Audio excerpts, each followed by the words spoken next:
Hi! Welcome to Richard Cabile YouTube channel, and for today's tutorial, I will be teaching you on how to turn on and off Share My Location on iPhone X. But first, kindly subscribe to this channel and don't forget to hit the subscribe button and the bell to notify you for the new updates. And let's start. Using your iPhone X from your home screen, first go to Settings.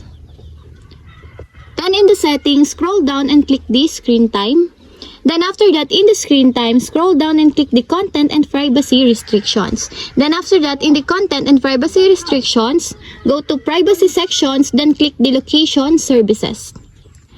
And in the location services, find the share my location, then click.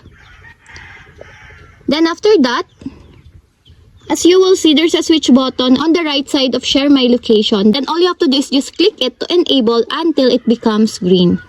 When the share my location is enabled, with family and friends in messages and find my make personal request using Siri or HomePod and use automations in the home app. And if you want to disable or turn off, just click again the switch button.